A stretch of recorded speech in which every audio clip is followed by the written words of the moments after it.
انہو لیصل الیہم، ہاں یہ سارا کچھ ان کو پہنچتا ہے، وَیَفْرَحُونَ كَمَا يَفْرَحُ أَحَدُكُمْ بِالطَّبَقِ إِذَا أُوذِیَ إِلَیْهِ، اور وہ یہ حاصل کر کے پا کے اس طرح خوش ہوتے ہیں جیسے تم ایک دوسرے کو تحفہ دیتے ہو نا، جیسے گھڑی کا تحفہ لے کے خوش ہوتا ہے،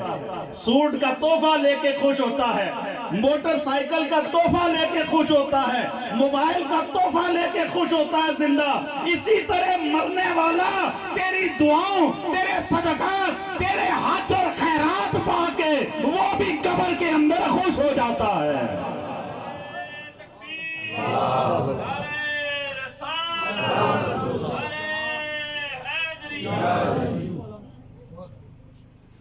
یہاں تک تو بات ہوئی،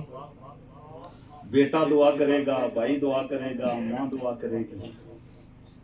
باپ دعا کرے گا، اس کا تو ثبوت ہو گیا، دوست دعا کرے گا، ثبوت ہو گیا، یہ جو 400-500 آدمی اکٹھا کر لیا ہے اس کا ثبوت کہاں ہے؟ بس بات ختم کر۔ رحمت عالم نے فرمایا امتی امت مرحومہ، امتی امت مرحومہ، میری امت رحم کی گئی امت ہے، رحم کی گئی امت ہے۔ جب بندے کی ادھر روح قفص انصری سے پرواز کرتی ہے، مسجد میں سپیکر پہ جا کے اعلان کرتے ہو نا، فلاں صاحب رضائے الہی سے وفات پا گئے، مرحوم کی نماز جنازہ 4 بجے ادا کی جائے گی، 3 بجے ادا کی جائے گی، 2 بجے ادا کی جائے گی۔ اس سے پوچھو جناب آپ کو کیسے پتا چلا کہ یہ مرحوم ہے، رحم کیا گیا ہے؟ کیسے پتا چل گیا ہے کہ یہ رحم کیا گیا ہے؟ بھئی ابھی تو وہ اس دنیا سے گیا ہے اور آپ مسجد میں اعلان کر رہے ہیں مرحوم کی نماز جنازہ۔ سنیے، اسی حدیث سے یہ بات ثابت ہوتی ہے کہ رحمت عالم کا ہر امتی مرحوم ہے، اس پہ رحم کیا گیا ہے۔ ہر امتی حضور کے صدقے میں رب کی رحمتوں کے سائے میں اس دنیا سے اٹھتا ہے۔ امتی امت مرحومہ تدخل قبورہا بذنوبہا وتخرج من قبورہا لا ذنوب علیہا تمخص عنہا باستغفار المؤمنین۔ میری بات ختم ہو گئی۔ حضور فرماتے ہیں میری امت رحم کی گئی امت ہے، جب یہ اپنے قبروں میں جائیں گے نا تو اپنے ساتھ گناہوں کی گٹھڑی اٹھا کے جائیں گے۔ تدخل قبورہا بذنوبہا، ذنوب گناہ کو کہتے ہیں، یہ اپنے گناہوں کے ساتھ قبر میں داخل ہوں گے، گناہوں کے ساتھ قبر میں پہنچیں گے، یہ قبر کے اندر جائیں گے، گناہ ان کے کندھوں پہ ہوں گے، یہ گناہوں کی گٹھڑی لے کے قبر میں پہنچیں گے۔ میرے آقا فرماتے ہیں وَتَخْرُجُ مِن قُبُورِهَا لَا ذَنُوبَ عَلَيْهَا، جب یہ قبر سے اٹھیں گے میدان محشر کی جانب جائیں گے، ان کے ذمہ گناہ کوئی نہیں ہوگا، گناہ نہیں ہوگا، گناہوں سے پاک ہو کے اٹھیں گے، گناہ مٹ چکے ہوں گے۔